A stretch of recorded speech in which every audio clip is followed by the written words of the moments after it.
Good afternoon, everyone.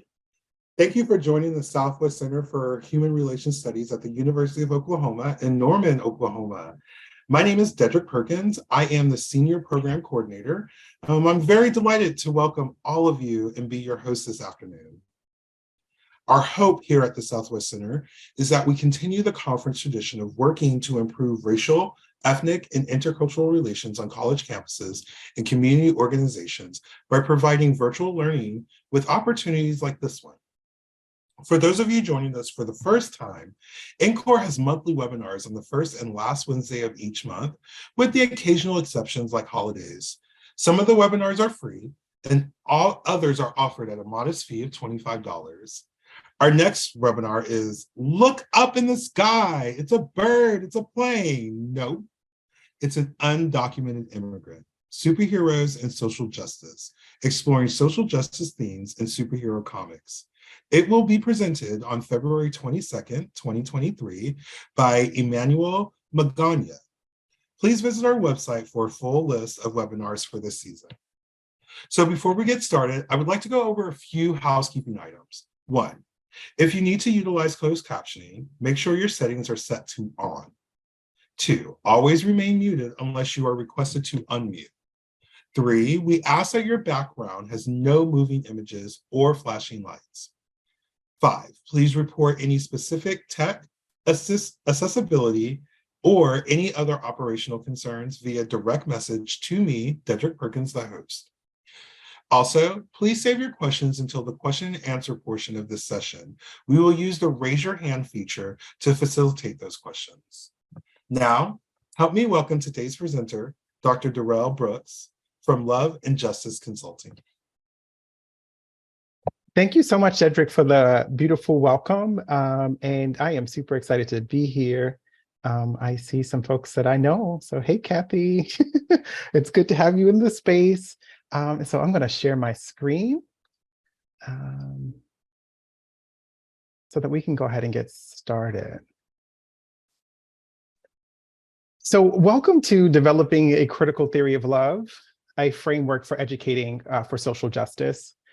This webinar is built out of my dissertation research that looked at, particularly among Black, queer, social justice change agents, what love was and its role in social transformation.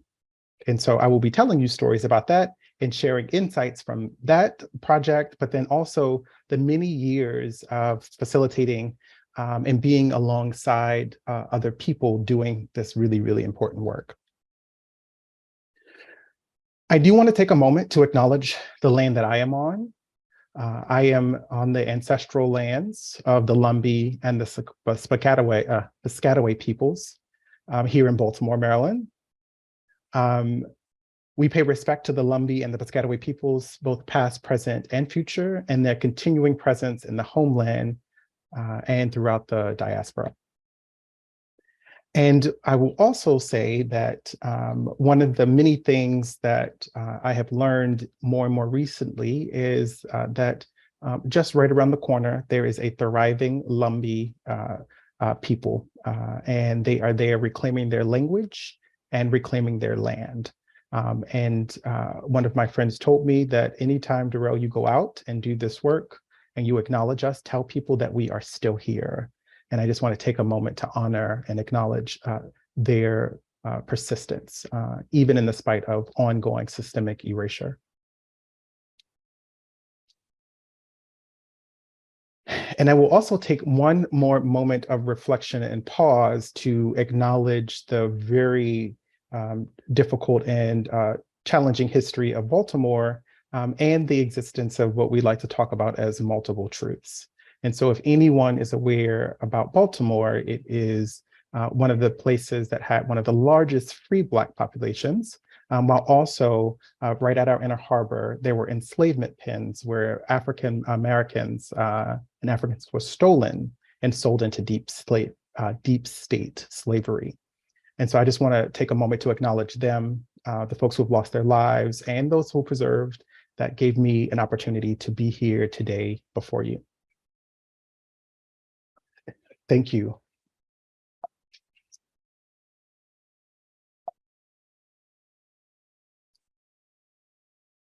And so we will take a moment to share our pronouns. So as you can see in my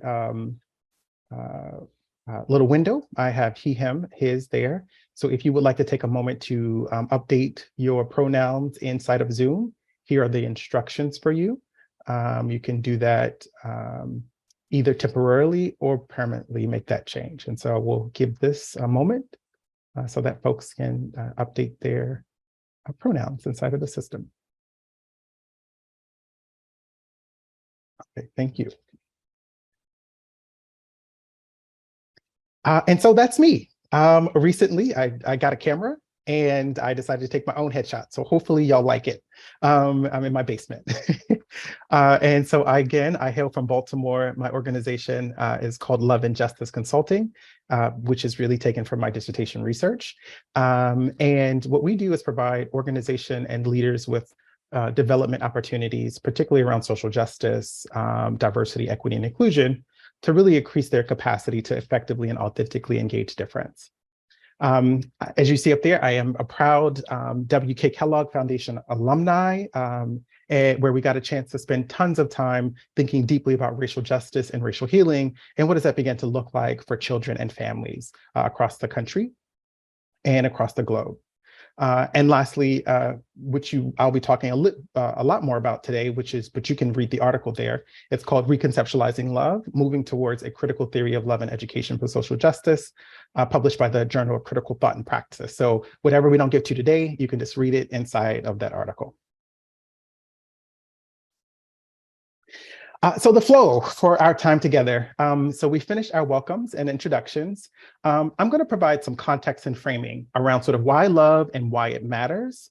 Then I'm going to be talking a little bit about sort of my journey constructing what I talk about as a critical theory of love, which really has its roots in my graduate school experience in trying to figure out what was the role of love in social transformation. So I'll sort of lay out that framework for us, that lit review. And then I'll talk about the dangers of an uncritical love, which is beginnings, I think the mass majority of my analysis, and to talk about the operational definition, which took me like 4 or 5 years to do, and many years of therapy to come up with. So I will offer that to you, as well as the framework that I developed around a critical theory of love. And I'll talk a little bit about some principles to sort of round us out. And then we're going to have question and answers. And so please document your questions so that we can have a robust conversation at the end. So what I will say is that this session is usually multi-day. And so what I will only be able to do today is really cover some of the theoretical conceptualizations. But I will be at NCORE in New Orleans for a longer session. So I invite you there to help deepen the work. And that's where we actually do the necessary, what I talk about, doing the work of reconceptualizing love together in community. So please join me there. So why love? It took me a little bit of time to sort of really get clear about this idea of love. In reality, I'd actually started studying it in undergraduate for my capstone project at St. Mary's College of Maryland. When I was looking at Dr. King's political philosophy, I was so interested in figuring out like what kind of beliefs did he have to hold and espouse in order to do the work that he did and to begin to organizing.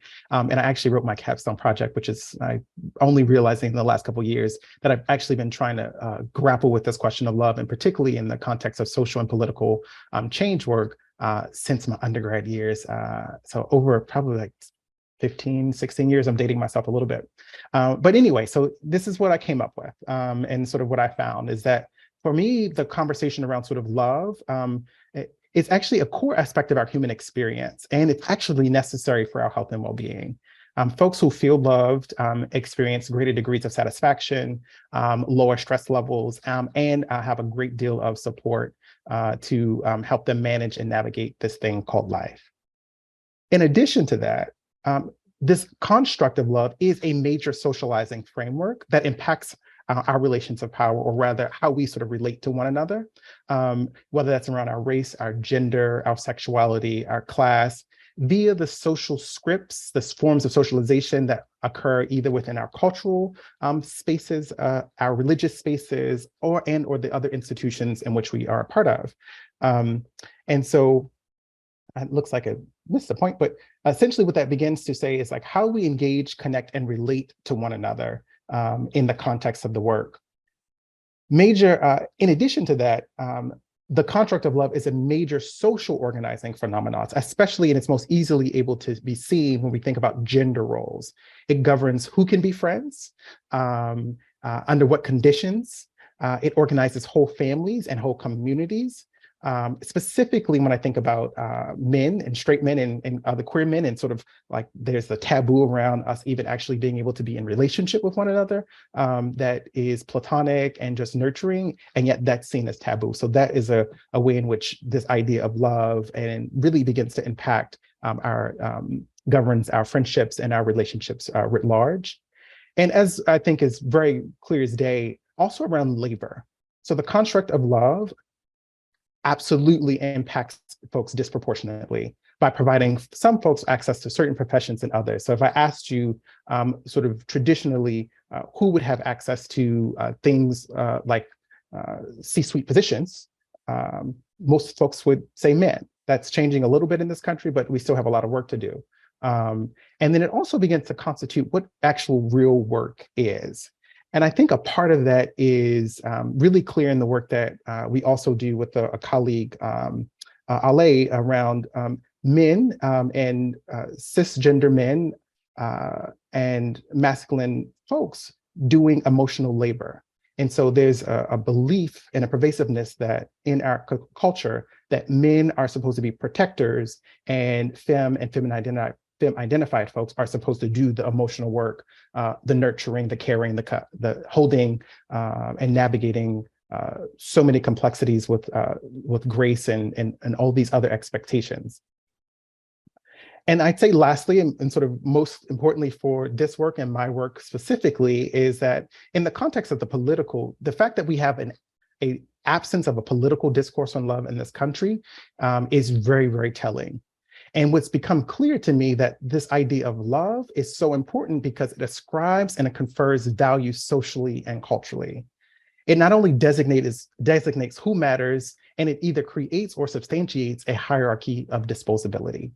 And I think this became really clear to me while I was interviewing other Black queer cultural workers, activists, organizers, educators, when I asked them questions about how they felt about themselves. And what they began to say to me in those spaces is that they had always been taught that they were not desirable, and that not only were we erased from media and from society at large, that the only ways that we actually mattered was to the extent that we could please or perform heteronormativity and heteronormative approaches.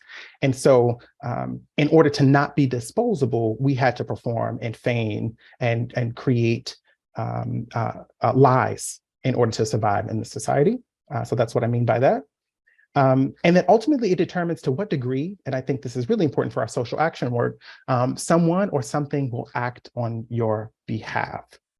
And so if folks have been following, there has been, again, mass extrajudicial murders of many folks, Black folks, Asian folks, Latino, Latinx folks, all across this country every year by police officers. And one of the things that really stirred me that is really based in Baltimore was the murder of Freddie Gray. And what I became clear about was that in that moment of deep turmoil, I also saw, while folks were engaging in what we talk about now as an uprising, at that time, I saw the kind of solidarity that I had never experienced before, and a level of safety that I had never experienced before. We had all come together to make it clear that that was not okay. And that was Black folks, queer folks, white folks, folks from different disabilities. Those were also fraternities, sororities. Everybody came together to sort of march and protest. And for me, I had to get really clear about sort of the role of love and what it was actually going to take to change our system. And what I began to offer in this work is that in order for our love to be big enough, strong enough to manage systemic inequality and dismantle it, rather, is that we actually have to reconceptualize what we mean by love so that it can actually reclaim its power for transformation. Right now, we have not been able to do that, and I'll talk a little bit more about that later. And so one of the things that I noticed, partly in my research, but then also in my work leading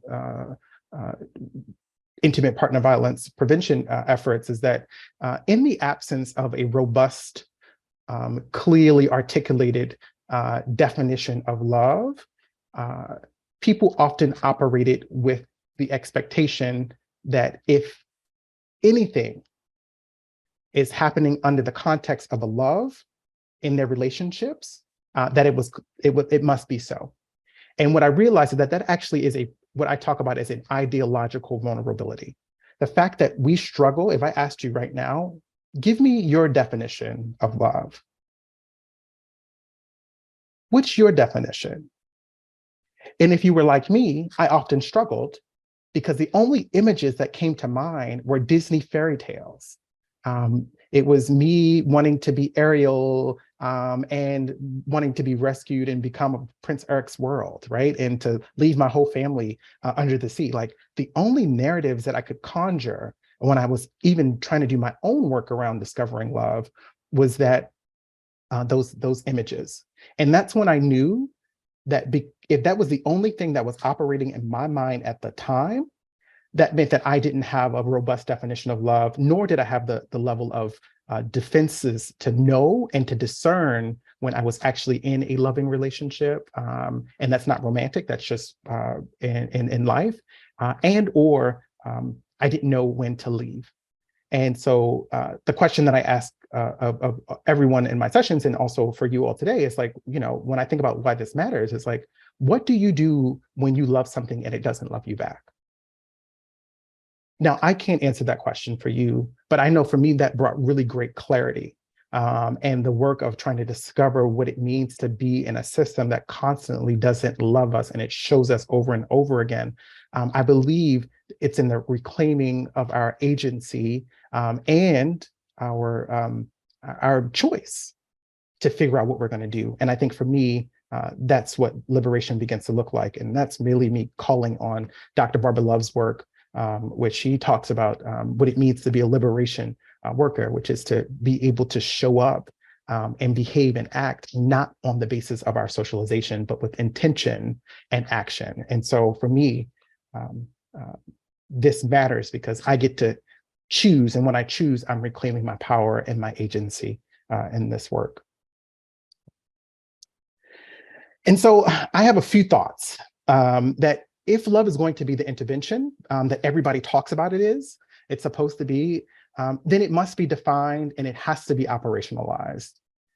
That we can't have a concept like love that's so robust and also be vague. That's unhelpful, especially for folks who have grown up in conditions where they actually don't know what love is, and they've only been socialized to accept the bare minimum for their own life, their own agency, and their own dignity. And so our work becomes then not only the work of reconceptualizing love becomes not only one for society, it becomes a political project as well as an individual and community project. And I believe that if we do not begin to reconceptualize love in ways that actually produce unapologetic wholeness and completeness, we won't ever reclaim the power and transformative nature of love. We will always have what I'll talk about in a moment, this anemic notion of love, which Dr. King actually talked about very, very extensively. And ultimately, I believe this matters so much is that that when we begin to interrogate and reimagine a love that's strong enough to help us all heal from the effects of systemic oppression, I believe that actually begins us to think about sort of what does that look like in terms of not only the policies and the practices of organizations or the family or our communities or wherever we might find ourselves, but also the behaviors. And I believe it begins to situate this work in which I do organizational development work with this kind of lens that it's like, if organizations can cause harm, they definitely can heal. If the intention and the will of the leaders and the structures that are there, we can definitely create spaces that actually help us all become more whole. And I believe that's the power and the importance of doing this kind of work. And that ultimately, I believe the reason why we need a work like this to happen is that sometimes I don't think people really understand what oppression does. And so sometimes I do this presentation and folks are, I think sometimes a little bit like, why does this really matter? And I think that if I'm very clear that oppression, while it might kill us, and it does, as we see evidence of that the last several days, its actual intent is not to do that. It will if it needs to, but its intent is actually to make us feel less, to make us feel alienated and more to disconnected and less connected to one another. And so for me, alienation is the actual outcome and the function of oppression. And when we begin to take back power to sort of bring ourselves closer to our more divine and in connectedness, we actually begin to do the work of dismantling systemic oppression and how it shows up. And so the work of love and the way that I talk about it as a critical theory of love has us to be thinking about questions like, are the practices in which I'm engaging with, whether it's in my pedagogy, when I'm educating students or working alongside my families or in the places of my faith and worship, are the things that I'm doing, are the behavioral practice actually helping to make me feel more connected and the people around me? In that way, which I believe one of my offerings to this work is that love must be measured. But I'll get to that a little bit later. And that ultimately this matters is that because love actually must be used in order, in a way that actually begins to reaffirm and confer dignity on ourselves and for others. And I think if I'm using that as a measuring stick of whether or not something is loving, I believe we get to have some really difficult and tangible conversations about how one's behaviors, orientations, ability to sort of show up in spaces to either heal or to harm. I think we can have some real talk at that point when we sort of have a clear guide around what this means. And so for folks, you can continue to sort of follow along this. And so in 2017, I wrote this article based on my dissertation. And sort of what happened in this, which actually stirred me, was that when I was in grad school, I went to class and I was in a classroom with predominantly students of color and a progressive education program. And the professor of that program, of that class, told me that the role that they were going to do, that they were there to colonize us. And I think it was in that moment that I actually went down a spiral. I could remember my breath leaving my body. I could remember disassociating because I couldn't believe that sort of in that space, in that moment, educators who are sort of naming themselves publicly as social justice warriors and advocates would then at the same breath engage in practices and put us through systemic educational processes that actually broke us down and to colonize us, was the reason and the genesis for this research. And that's what I'll share a little bit more about. And so after that incident, I was so angry. I knew that I had amassed a skill set to understand and analyze oppression. So my question then was, well, what about love? And so I started digging through the literature as one, I think, studious grad student would, to try to figure out what does folks who've been writing and thinking on this have to say about this topic already? And so I struggled to find resources. I realized that one of my best and biggest findings was the fact that there was a lack of conceptualization of love and liberation and healing in social justice spaces, period. And then sort of the folks that I did find, these are the findings of that. And so what I got clear about is that in the way that we understand love today in contemporary context, I talk about that as the normative everyday notions of love. And that usually situates love as sort of in the context of romance, only within our families, or sexual in nature, almost exclusively. And that in order to begin to sort of look at how we begin to move from this contemporary, like normative everyday notion of love, some of the scholars that came that I discovered, which were actually incredibly helpful for me, was Akram, Bell Hooks, Dr. King, James Cone, Paul Tillich. And sort of what became really clear to me is that that what these folks were saying is that in order for us to understand and begin to unpack love, that we have to begin to consider, one, that love has become a commodification. It has become a commodity that could be bought and sold. And if it could be bought and sold, it means that it was owned. And there could be no ownership in love. And so that's definitely at that point when Bell Hooks comes in and talks very deeply about the role of patriarchy, domination, and control, and how those are practices that are incongruent with love really is. And that she begins to name explicitly the ways in which broad systemic inequality actually begins to shape our social realities and limits our capacity.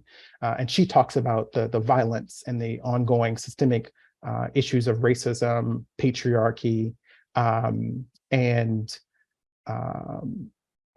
sort of domination and control as ongoing issues located in a broader context, and which created these soul wounds. And those wounds were some of the ones and the hardest ones to heal.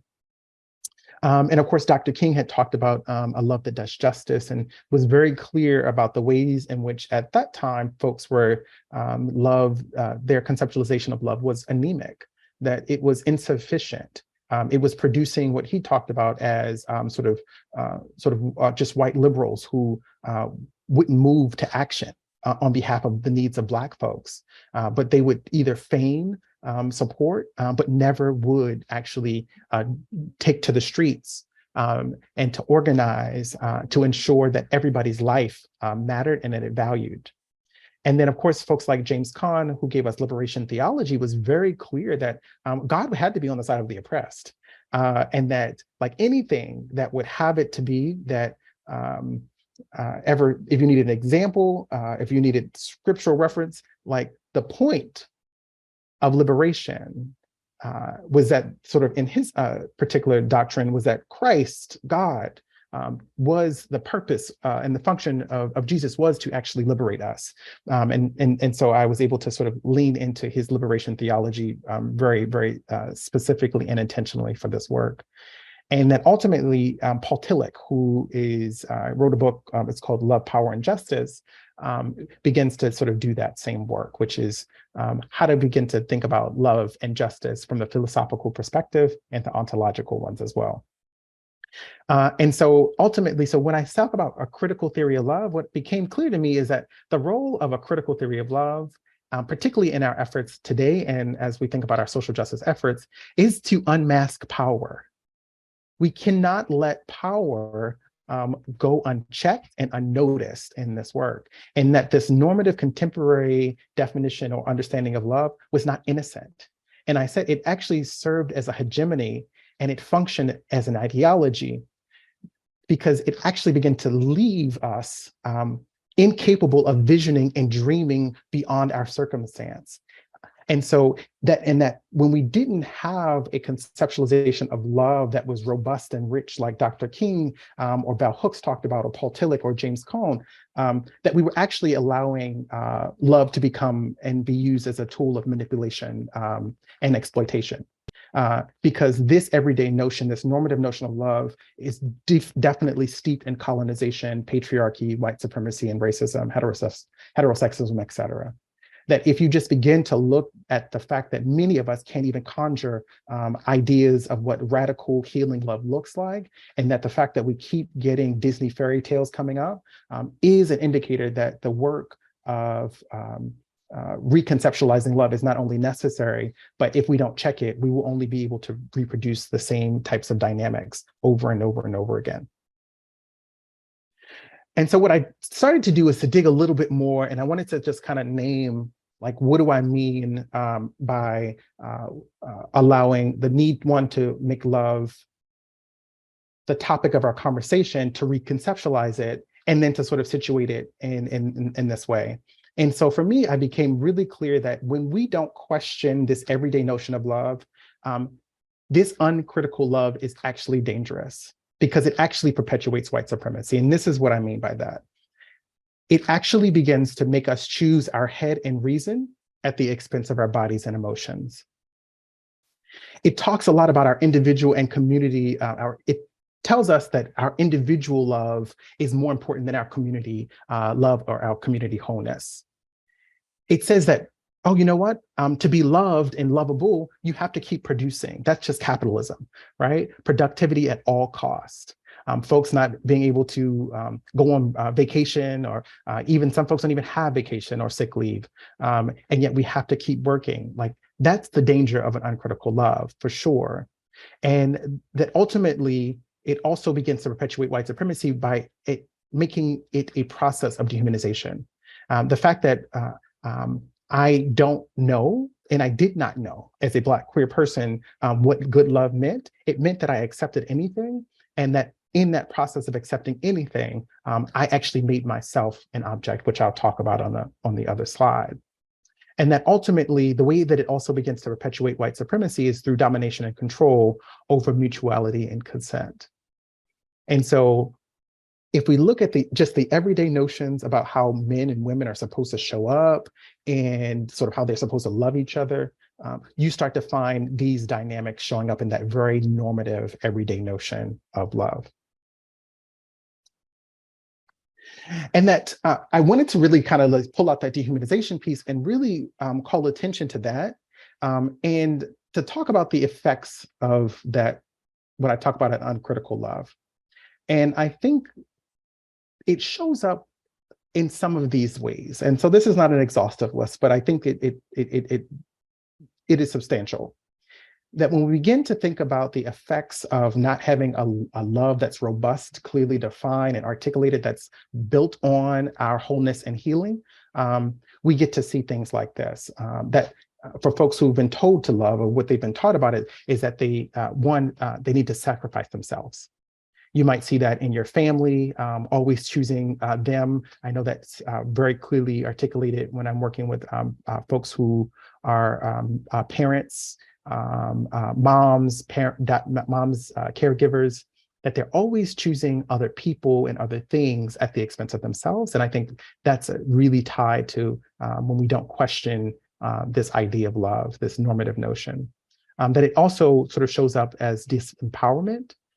That when I don't know what love is, and I begin to accept it from everywhere else, and it's external, then it doesn't live inside of me.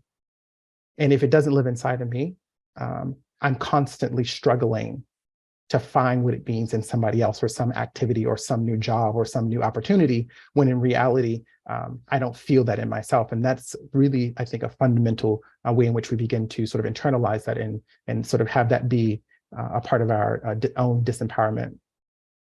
I mentioned a moment ago about sort of the thingification or the objectification, is that when we walk around with these uncritical definitions of love, we believe that the purpose of it is to make somebody else happy at all costs.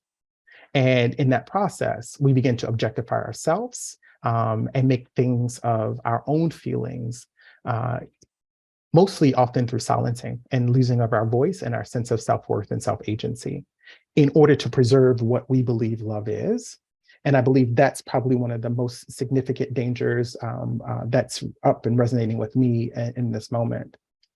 But I think at that same time, there's a distrust and a mistrust of our bodies and experiences when it comes to the dangers of an uncritical love that has me haunted. It's the fact that when we don't check love, when we don't interrogate it, and we allow it to sort of perpetuate white supremacy culture and white supremacy, that we choose our head and our academics and our reason at the expense of our bodies. Now, if anybody is following sort of this movement for academics and folks in higher ed to leave and exit, this is a prime example of that. Is that like in those spaces, they prefer our productivity, and particularly in the academic spaces, they require our thought as if our bodies and our feelings don't matter. And for me, that is the epitome of white supremacy culture, that it will require and have us to be partitioned at the expense of all of the stories and the memories and the joys and the pains and the wonderful things that our bodies remember and hold true. And the fact that white supremacy culture seeks to have us to choose reason over everything else is a serious problem, especially for Black and Brown folks who are often forced to make that choice. And I'd say the last thing, which is for me is something that I'm still working on, is talk about is a lack of compassion and self-compassion specifically. And it is this unending knowing that the reality is that I had not been taught how to be self-compassionate. I only learned to give and give and give at the expense of myself. And so when I needed something, then I made myself feel guilty about asking for it or needing it.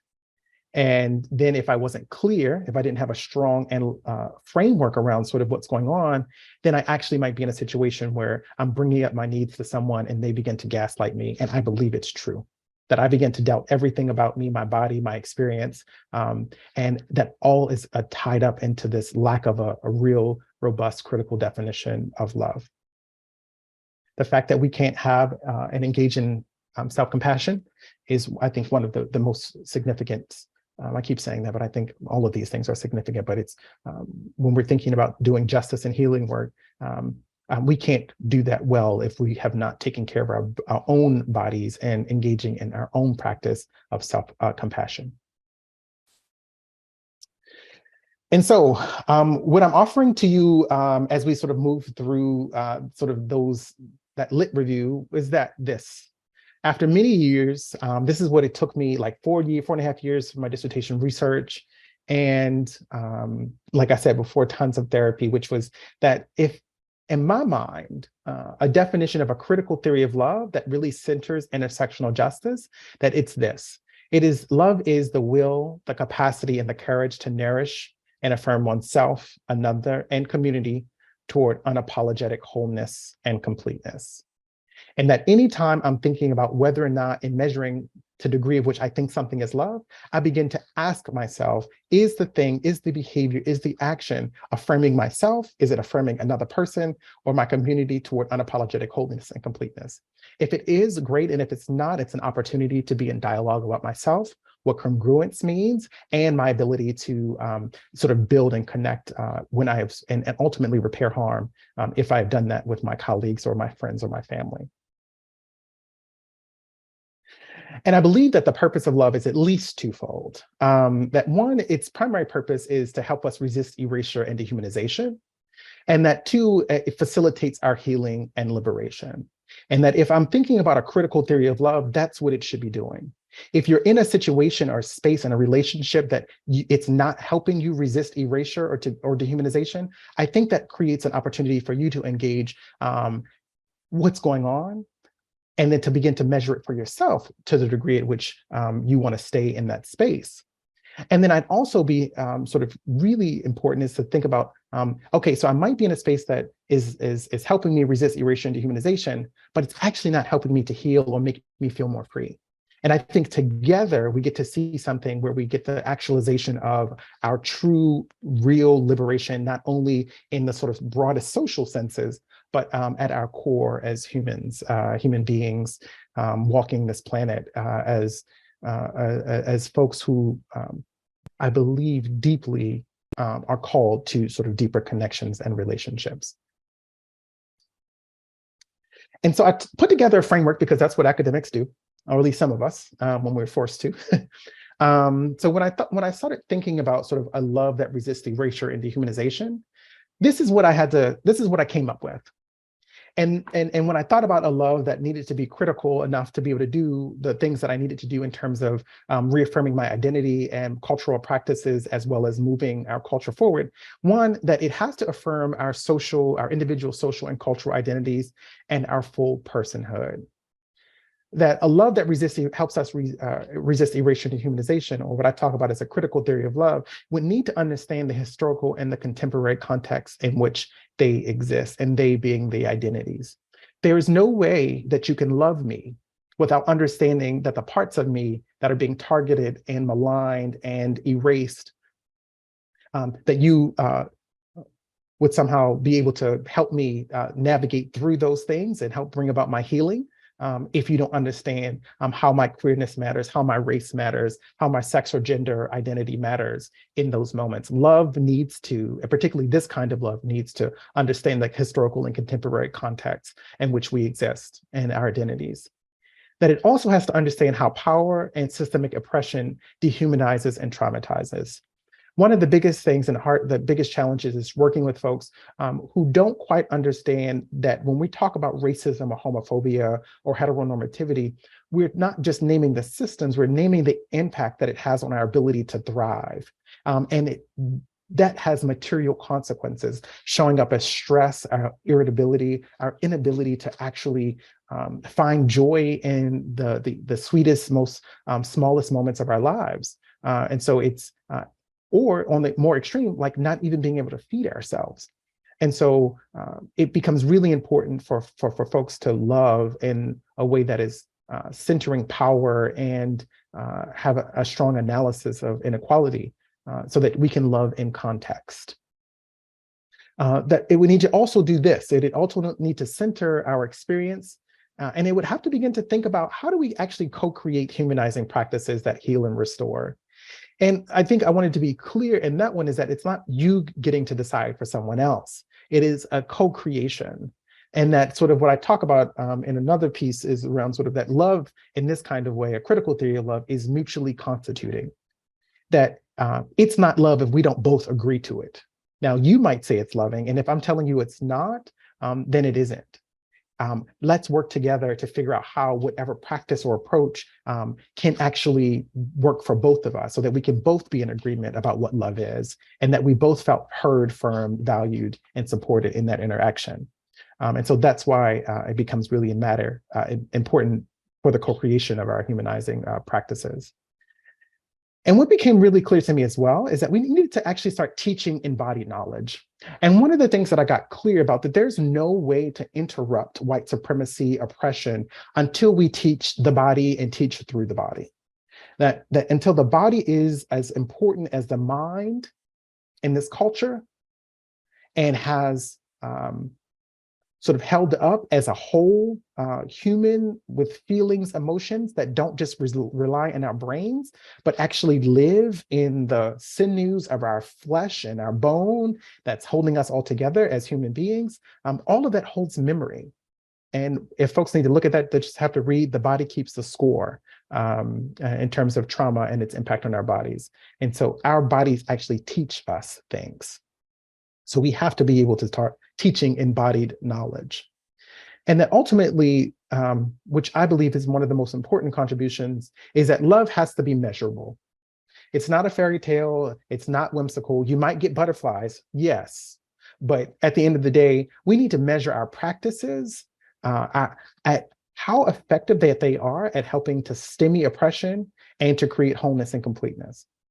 And that doesn't have to be sort of grandiose. That is like after an interaction with someone, you get to ask them, did you feel heard, affirmed, supported in this moment or in this interaction? That is the way in which we measure the effectiveness of love in that space.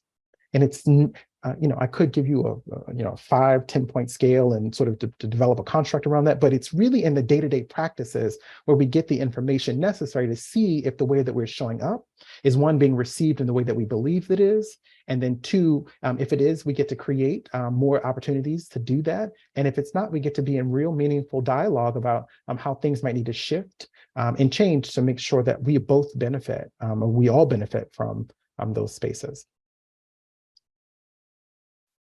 And to begin to sort of wrap this up, what I mean by this is that that love, one, has to be redefined and reconceptualized. And I believe that's the first part of the work for us as social justice educators, student affairs professionals, folks who are doing justice and movement building work.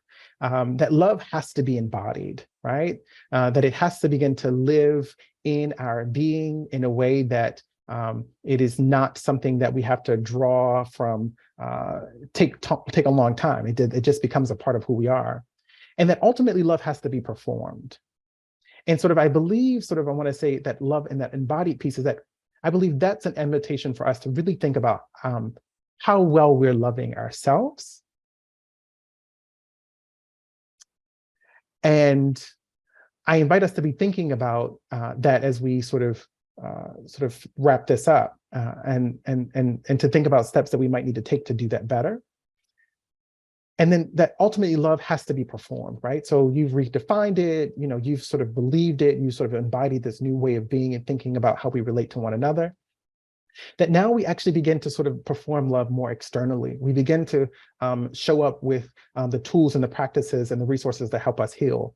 My question for you all and for everybody is that, do you feel like you have a toolkit to help you navigate and create the conditions for other people's healing, for yourself and other people's for that matter?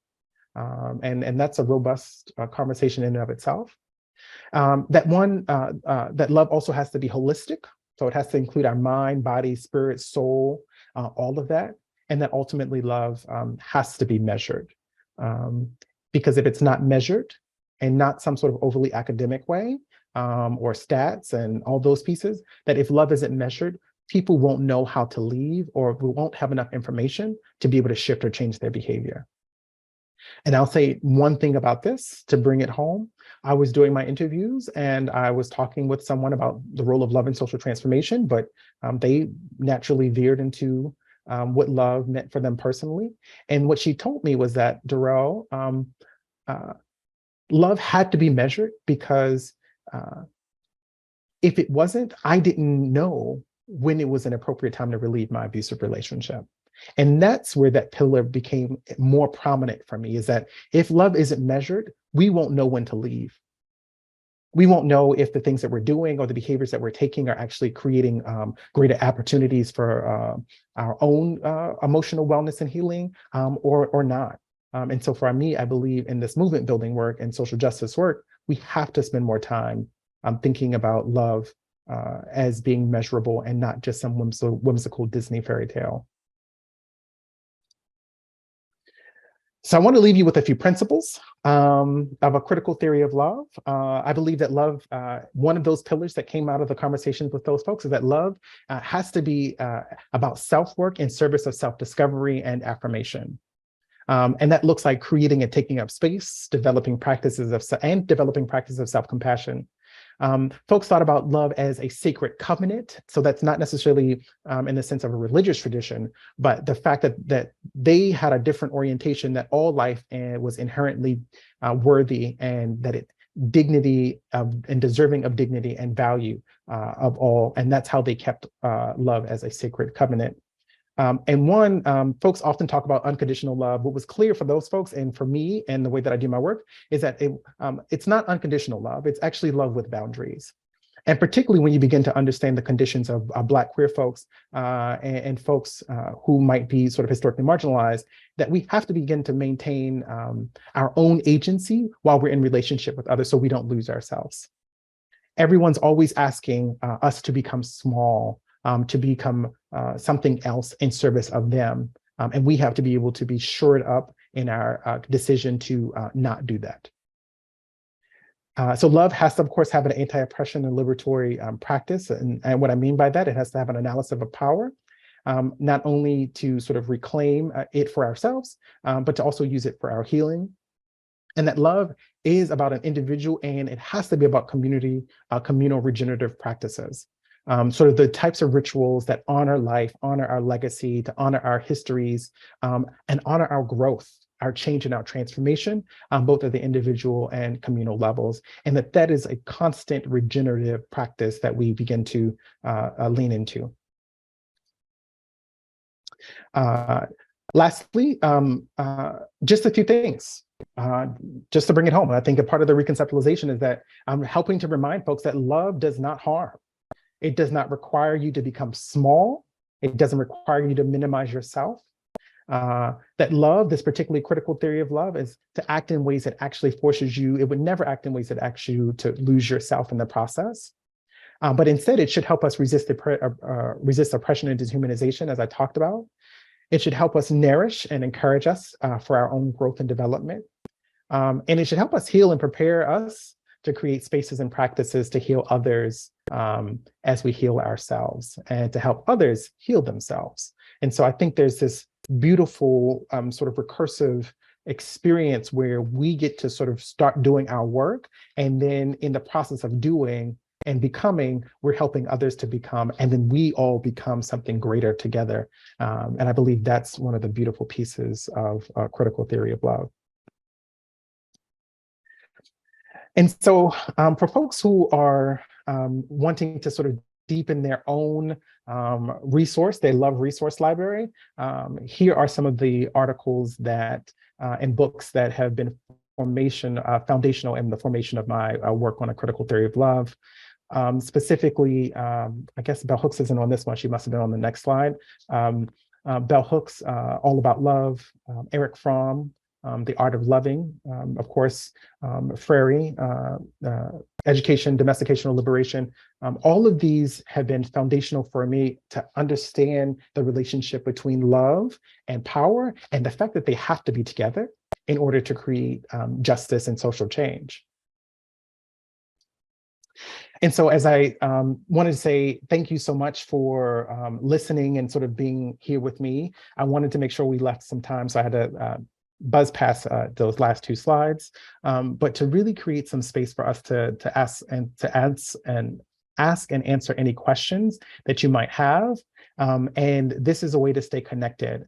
And so please feel free to reach out. I would love that. And I would, of course, I'd love to see you all at NCORE, where I not only sort of review slightly the framework, but we actually start doing the work together in community building of reconceptualizing love and really beginning to unpack that. And so I hope to see you all there. So thank you all so much. And I will pass it to Dedrick to get questions. So I'm curious what folks are thinking. Yes, Dr. Brooks, thank you so much for your expertise. Thank you so much for just for providing all of this information and all of your work and sharing it with us. I know that it was like birthing to get all of this and put it in a concise way. So it was really beautiful to see for the connections that you made. So I would like to invite any of you that have any questions, comments, want to ask something specific or go into something a bit more detailed, to just raise your hand. I will then unmute you and allow you to ask your questions. So don't be shy, everyone. Okay. Miss Thurmond, I want to say it's tyranny, but yeah, here you go. That's right. I'm Tyranny. Hi, everyone. Thank you so much, Dr. Brooks. This is an extraordinary presentation. I was taking notes feverishly over here. On one of the slides, you mentioned kind of the role of love and its responsibility. And one of the things I was trying to write down, and I missed the word, it says, do you have the toolkit to blank? I don't know what the word was because I was trying to write it. Do you have the toolkit to blank your love and healing and another's? So I think you were kind of alluding to maybe caring for oneself and one having the ability to care for themselves, and of course, espouse love onto other people. But I don't remember the word that you were using. Yeah, so I don't either. But I think what I was trying to say, which you captured just so beautifully, which was the question that I often ask folks is, feel like, do you have the toolkit to sort of heal yourself and others? That we know that in this work of, one of the many gifts that I've been giving is the ability to analyze oppression. And that's through my training, both formally and informally. But what I was not given was a toolkit to think about healing. What does it take to build something and to nurture and to grow something? And I think there's a time for the pulling down and the building up. The problem is, or the challenges that I see is that often we have tools to build, to rather pull down, but we don't have built the same tools to actually build up and to sort of begin to lift and elevate people's experiences in our lives in meaningful ways. And I think that's probably one of the biggest challenges for, I think, movement builders and social justice folks is that we've been well-versed in taking people down, but we have not been well-versed in the tools and the practices that know how to mend, heal, restore, and rejuvenate our relationships and our work. Thank you. Thank you.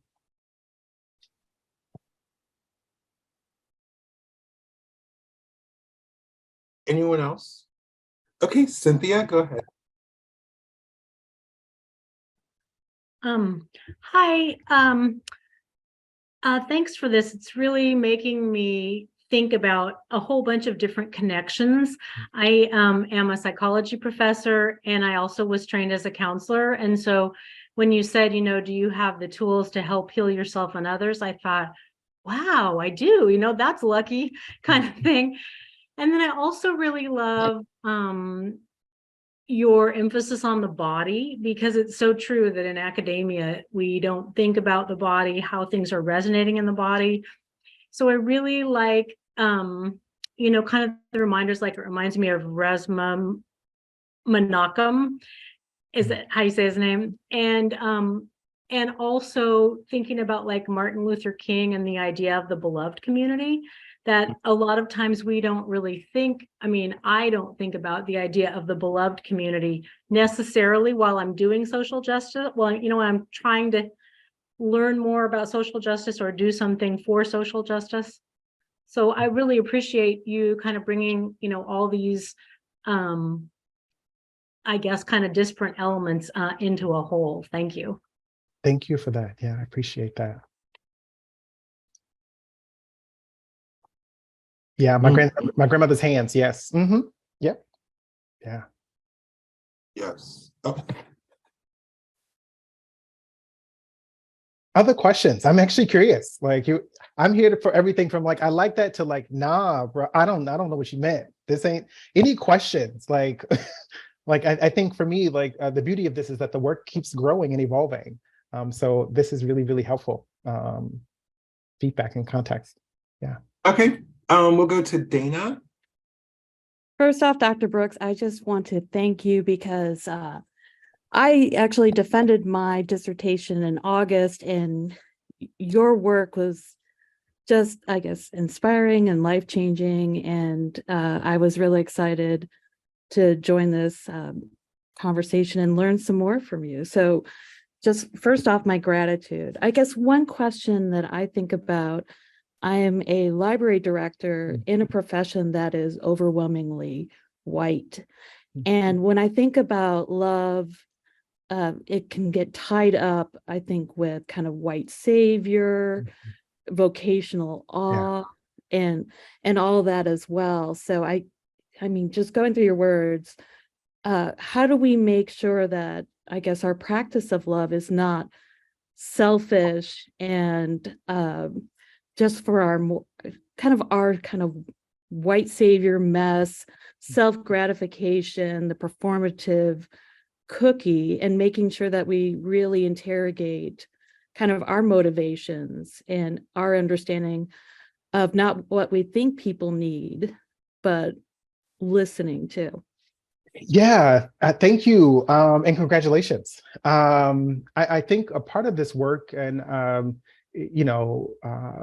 sort of the other pieces that I do in person around sort of really about building our critical self-awareness. Like I think it's really hard to think about love and to disentangle it from all of the ways in which we might have been socialized, whether that's around sort of a white savior complex or whatever that might look like.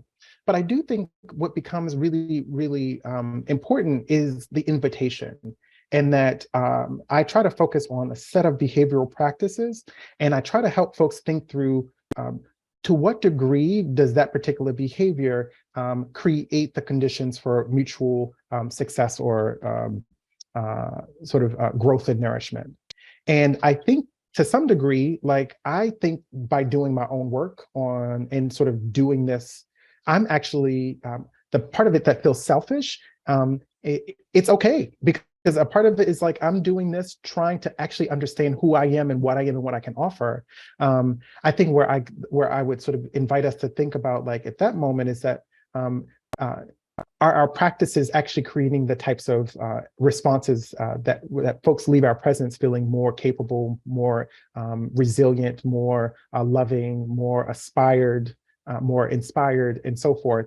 And if those things are true, I think we'll continue to be able to do the self-work necessary to kind of decouple our that savior complex from sort of the outcome. But I'd hope that we would be gentle with ourselves as we are encouraging others to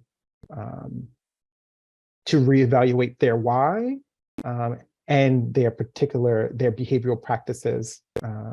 So I think that's sort of where I would enter at 5 o'clock on the East Coast time, not having had lunch. Thank you so much for that question, Dana. And we'll go to Cornelius and then Dr. Santa Ramirez next. So go ahead, Cornelius. I'm sorry, I'm muted. Hello, thank you, Dr. Brooks, for the talk. My question was kind of about the intersections that you had touched on, being BIPOC, being queer and trans, specifically in the communities that I work with. I'm an education program coordinator in the Center for Sexuality, Gender Diversity in the University of Kansas. And a lot of the conversations that we've had, especially with our QT BIPOC population, when it comes to kind of those dangers of uncritical love, looking at the dehumanization aspect with self-sacrifice and that idea of loyalty above all else, especially when a lot of the identity is wrapped in those familial relationships and how we view love. I think it can be really difficult to look at the end part that we talked about, the principles with love with boundaries and what that looks like. And there's been a lot of challenges about how you get to that space where it's mutually beneficial for everyone. Not everyone is able to, with some recommendations, cut off family members or has access to other ways, even on a spectrum between complete lack of communication or no communication and just kind of putting up with what people have because that is what we were socialized to believe. Is there anything in particular that you would say for the QT BIPOC community when it comes to this topic? I know that's difficult. I was thinking mainly for myself. I'm about to give it to you, Chad. No, all I can say is that I understand how hard it is. I remember coming to terms with a grandmother who still thinks that I'm going to hell because I'm being a gay. Like and to still figure out how to be in loving relationship with her has been one of the most challenging things that I've had to do. But it wasn't until I actually had an experience. And I'm lucky because I'm second generation gay. So I have my uncle is gay. So we have a lot of gay in our family. And my grandmother did not come to his wedding. And I remember at that moment, I was so angry. I had talked to my mom. I was like, I'm never talking to her again. I'm never doing this. And what she said to me, and I remember we were in our small 2-bedroom apartment in Baltimore. She says, well, I understand that, but do you really understand what that Bible means to your grandmother? That book and the way that she understands it helped her survive your grandfather, which you didn't know was beating her, who was an alcoholic and all these things. And so what you were actually inviting her to do in that moment, when you were challenging her ideology in that moment, it wasn't just her thought. It was a whole list of history and everything that she had built around that. And I think at that moment I felt deflated. And I remember the importance of having enough humility to understand that the people who were taking care of us and caring for us are only doing the best that they can. And that's not an excuse for them, but it also is a reminder that for the level of anger and frustration that we might be feeling at any given time, that there's a set of reasons and rationale. And if you can make some headway with trying to sort of work with family members to kind of work around those or to at least identify them. And a part of your boundary might be saying, okay, you know what, I can't do that, or I can't do that right now. I'll come back to that in 5 years and 10 years, whenever you need to. And that's what I tell folks right now is that like, there is no easy answer and there's no easy quick fix. We have to decide for ourselves what we're willing to take and what we're willing to sacrifice. And at some point you have to choose yourself. And I had to be clear that I'm no longer willing to sacrifice myself for the benefit of my family. Thank you for that question, Cornelius. That brings up something for me, Dr. Brooks, that I want to ask. You provided a very clear kind of personal example of that. How would that translate professionally, would you say? So that's a little bit, I think, trickier, but I think some of the same principles apply. So for example, I was at a training and someone had asked me like, well, this is great, right? Like, I can do this in my family, but I can't do this with my coworkers. And I said, well, if you're having an interaction and you're realizing that it's not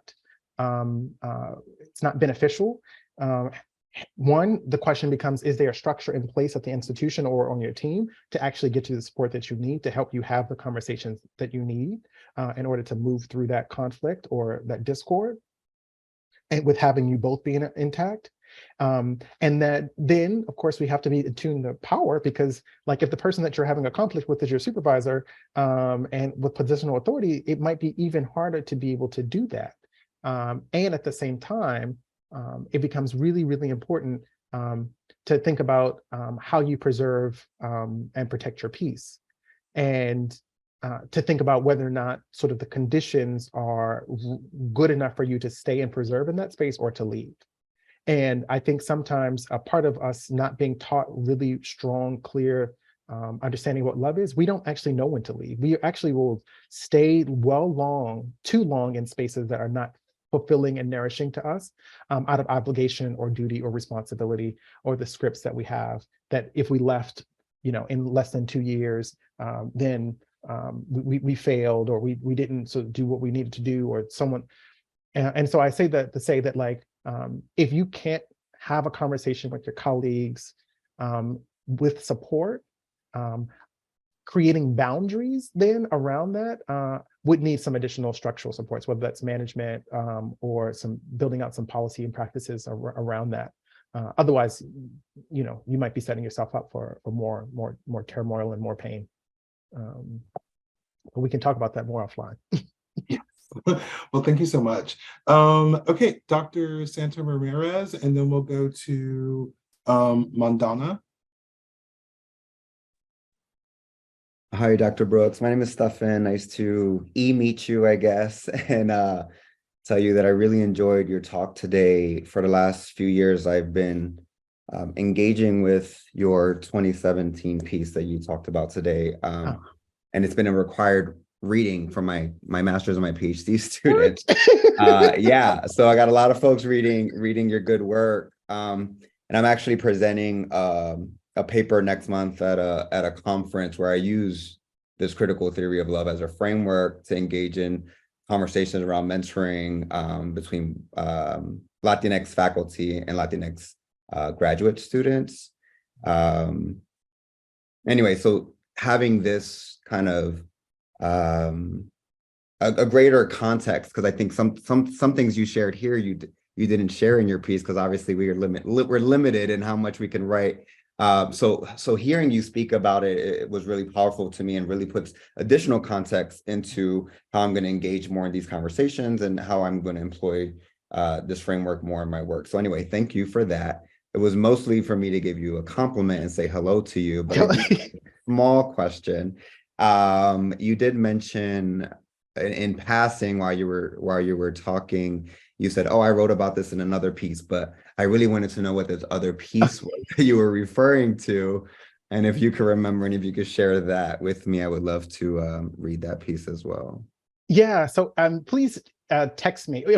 Email me. Sure. So I'll figure it out, because I have all this writing and that it needs to, I'm trying to get published, and sort of stuff is in flux. So there are things that I could totally share. And so thank you also for the kudos. I am surprised that people know that article and found it, but I'm glad. Yeah, And I incorporated a whole section around engaging in critical love in the academy for student affairs professionals and for faculty. So in addition to your reading, there's a couple of other pieces that we engage in, but it's a big part of my pedagogical practice. So anyway, you are in those conversations, so I appreciate you and your work. Thank you. Thank you. Of course. And I will reach out to you. Okay. Thank you. Okay, Mandana, go ahead. Yes. Hi, I'm. Oh, Oh, you sorry. went on mute, Montana? Oh, I'm so sorry. Oh, no, it's okay. Yes, I'm Mandana, and I really enjoyed your talk, and it was very beautiful and moving. And one of the things that I especially appreciated was talking about the body. Something that I started to think about, though, is, because of systematic oppression, because of power, oftentimes the body and mind become really fragmented from each other. They become separate. And so one of the questions I'm thinking about is that, right, when we show love, when we're doing that work, when we're using love as a tool, but at the same time, maybe the body doesn't remember or remembers like pain and, all of the things that come with that. I'm wondering if I'd have information of or thoughts on how do we show up for the body using this framework? Ooh, listen. Okay. So thank you for the question. I have so my dissertation it's called Moving from Trauma to Healing. So one of the things that came up from the question about sort of the role of love and social transformation was this idea of trauma. And that took me to this work of which was quoted in there. So we have Resma, My Grandmother's Hands. I did The Body Keeps the Score. That was my entry point to thinking about the full impact of the weight of oppression on our bodies. And so for the last several years, I've been working with a somatic therapist and to help me honor my body. And so there's an activity which I didn't do here. I call it the personal compass. But one of the ways in which I do that is I invite people to start thinking about sort of what their physical body needs in a moment. And one of the practices that I've been really sitting with lately is simply asking, especially when things aren't feeling off or I'm not sure what's going on, what does your body need in this moment? And by just asking the question, and sometimes it's like, I don't know, but sometimes there's some really clear things. It's like, okay, not only do I need to shift and move physically, but I also might need to sort of, some of my sort of church upbringing is starting to come out, like to engage in a ritual practice of just like wiping just brushing off sort of things that might be sort of lingering on my skin or my body. And so I think sort of for me, it's that, but I also couple that with sort of somatic breathing, right? And so breath work, and spend a lot of time just when something's going on, sensing where it's coming from, what is its shape? Does it have a shape? Does it have a feeling? Is it tight and restricting, or is it airy and free flowing? And just trying to feel the sensations of our body has been the practice that I've been in for the last several years, and it has been transformative. And I still have so much more work to do because I still keep pushing my body as if it is an instrument and not sort of something that is sacred and worthy of rest and relaxation. So I'm still working on that. So check out some of the somatic body work, folks, for sure. Thank you so much for your question, Mandana. Let's see. Okay, Elizabeth, and then we'll have Joel.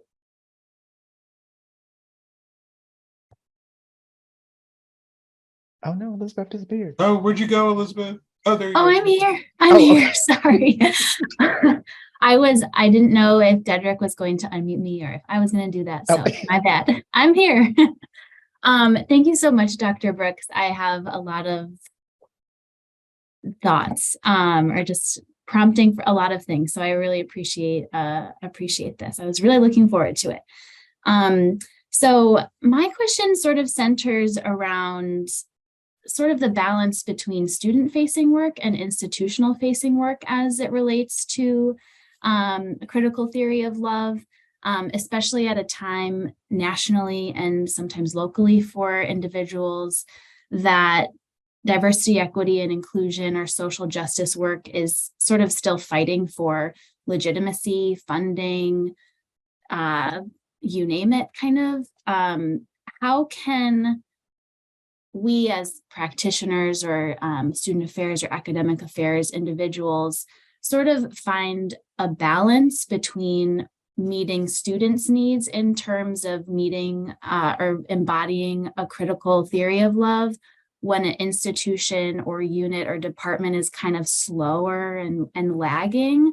And is it even possible to have one without also having the other? That's a big question. That is. Yeah, Elizabeth, honestly, I'm not 100% sure I have a good response to that. I mean, one of the things that I've gotten really clear of is that this moment has required so many of us to not only think about our forward-facing work, but to think about internally, and I think it's a call for congruence, that we espouse these values in our institutions, and yet the practices that people do, the lack of accountability structures or the lack of opportunity for growth and development suggests otherwise. And so I think for me, I think we ought to be thinking deeply about both, because in the absence of, my belief is that the folks who are on the front line doing the work need to feel seen, heard, valued, and affirmed in the workplace. That has to be core and central, and the organization's role, in my mind, is to provide the set of policies, practices, approaches to actually make you feel that way. And you don't need to feel that way every single day, but that would be great. But just generally, and that when you all feel better, you all do better for your young people and the people that you're serving at your schools and your institutions, who are on the front lines. And it's having worked in higher education, it is when I've seen folks pushed to the brink, completely depleted, and we've asked for them to do one more thing, and the only thing that they can do in that moment is respond in ways that are toxic or problematic. And that's not because they're necessarily bad people, it's just because they don't have anything else to give because they are drained. And the fact that we keep adding more and more to that has meant that they have not been able to show up their best self. And I think at this time, this moment in time, that this is a call to think about both. If we're going to do the work, we're going to do it both internally and internal facing and external facing. And we're going to insist that everything that we do honor the people around us, colleagues and students alike. Thank you.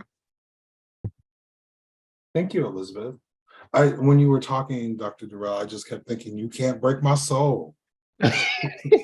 Yes, like the entire time. It's amazing. Those are some amazing points. Let's hear from Joel, and then I'll move to Andrea.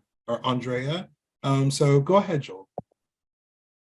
Thank you so much. Thank you, Dr. Brooks. I had the privilege of engaging with your session at NCORE this past year, and so much of what you said has stuck with me, but especially this concept of measuring love, and something that you said about when someone leaves your presence, how do they feel? Like that being how you measure love has really resonated with me, and is something that I'm trying to ask myself really frequently. But my question is kind of bouncing off of what Mandana was asking, actually. And I have learned so much from my grandmother's hands and that text and the practices in it, about really measuring love, like within myself, and like thinking about, you know, the traumas and the healing that takes place in the body. And I'm like trying to link that with this concept of measuring love. And I guess I'm wondering, you know, when power imbalances and oppression and things like that kind of override our intuition, and like our trust in our bodies, what does measuring love look like to you in those moments?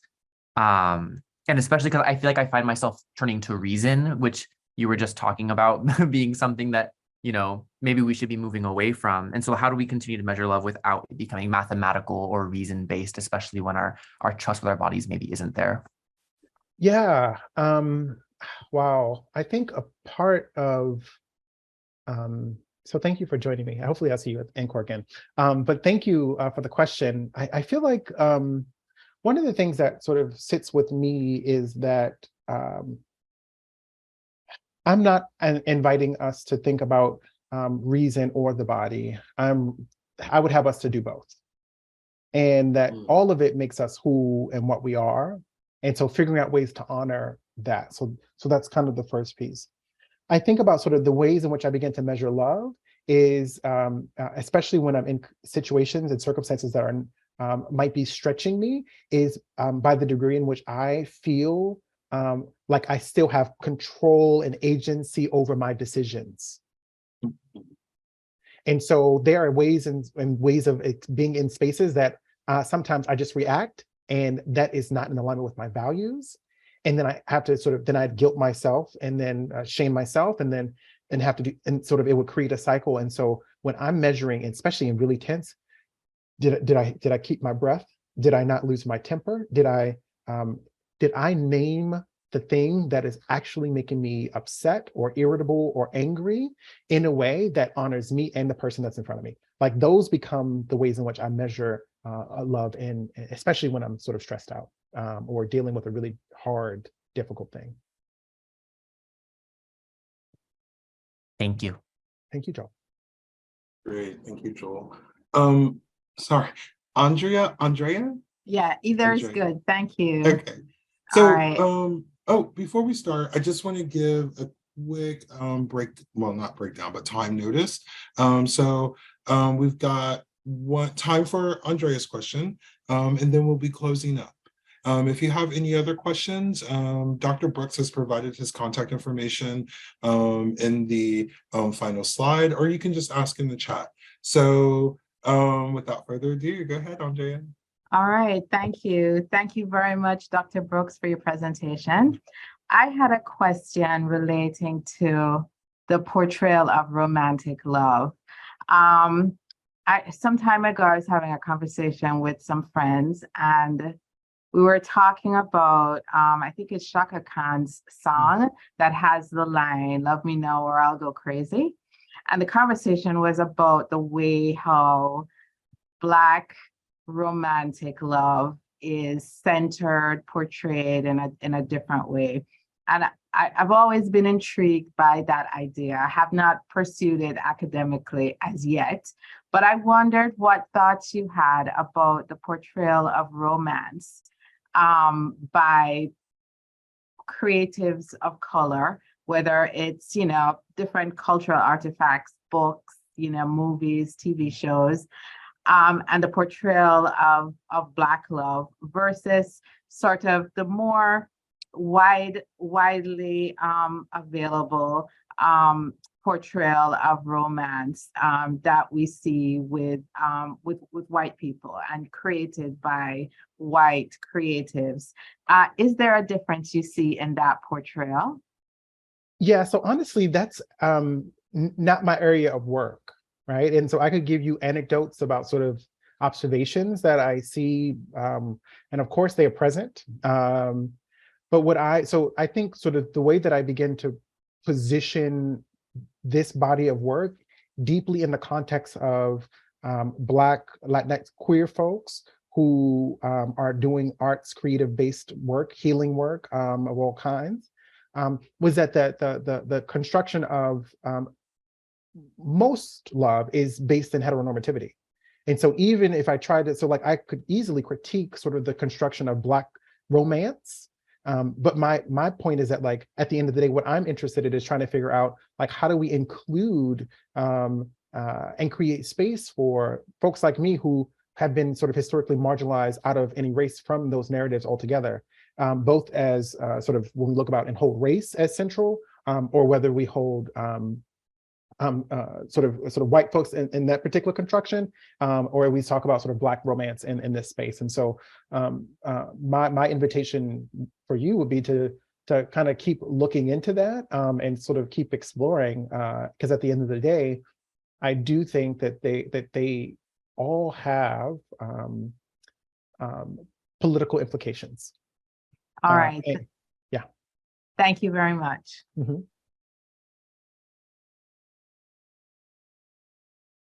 Thank you all for attending. We were able to have a wonderful discussion after a wonderful presentation.